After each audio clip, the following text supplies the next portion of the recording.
LB has a comment. He says he's going to play devil's advocate for his theist friends. Is there such a thing as hyper-skepticism? Because sooner than later, you have to decide on a subject. When you say hyper-skepticism, do you mean what we were discussing earlier about denialism? Someone who's just denies everything, especially if it's someone in a different tribe? Or are you saying something slightly different there? I'm not entirely sure. Do you know what he means by hyper-skepticism? No, I'm sort of thinking of like traditional skepticism where you deny any knowledge is possible. Like the Pharaonian one you mentioned at the beginning.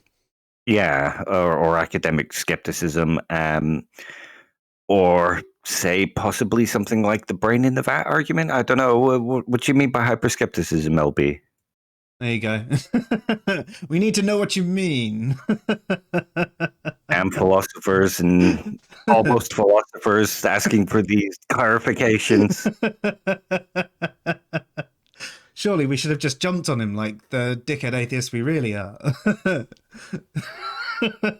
Yeah, you believe in God, you're dumb. Oh, God. It really frustrates me that there are people like that. Yes. It really embarrasses me that I was probably like that once. I think most atheists, when they come out of religion, kind of go through that spell. Yeah, you're casting off the dead skin, aren't you? And yeah, I mean, you see it with everyone. Like, for example, vegans. A lot of new vegans go on and on and on and on. They become these incredibly self-righteous type people, and they're telling everybody that they're evil for eating meat, and they go on and on. And you're just like, fucking hell.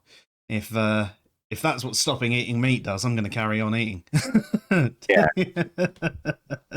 I mean, it's a bad argument, but it's an understandable argument. I know it's a bad argument. Well, the thing is you can sort of use that with Christians as well. Well, if Christianity is moral and makes you moral, why are so many Christians bad?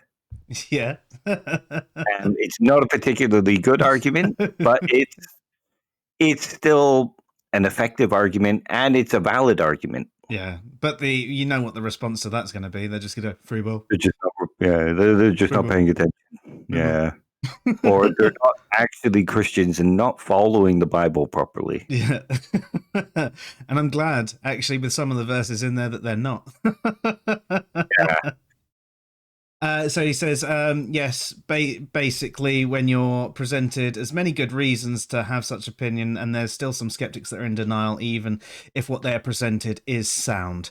Yeah, I mean, that's basically what we were talking about with the denialists. So we grouped them under pseudo-skeptics with cynics as well. So there are people out there that will basically deny what you're saying, even if it's completely valid and true. The example that we actually used was lack theists who say atheism is only a lack of belief. And you go, well, there are definitions. They'll go, no, they're not. And you go, well, look, here's this resource, there's this resource. No, it's wrong. And that is what we're talking about with the denialist. So yes, you could say the same thing for any position, really, where someone is just basically outright denying it. Yeah. I mean, another example of that sort of is like when you ask someone what would it take to believe in God and they go, I don't know. And somebody says, well, what about this? And the skeptic will say, well, it could be aliens. Yeah. So I have no good reason to think it's God because it could be aliens. Yeah. Okay, well, it's true that it could be aliens, but that doesn't mean that there's no good reason to think it couldn't also be God. Yeah. Yeah, that's fair enough. It's being overly skeptical, like LB says, it's being hyper skeptical. Mm. To the point of denialism. Maybe there's a tipping point between the two where you've got hyperskeptic and denialist there, sort of thing. But yeah, much of a muchness.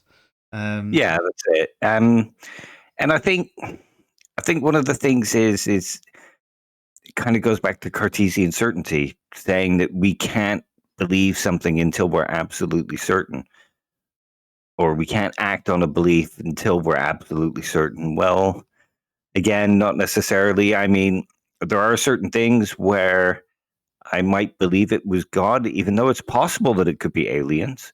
Mm. But if it sort of tips slightly more in favor of God, I'd be happy to say, okay, that might be God. Mm. Yeah. And if it was more conclusive, you'd say, well, it has to be. I can't think of anything else exactly. at this stage. Yeah.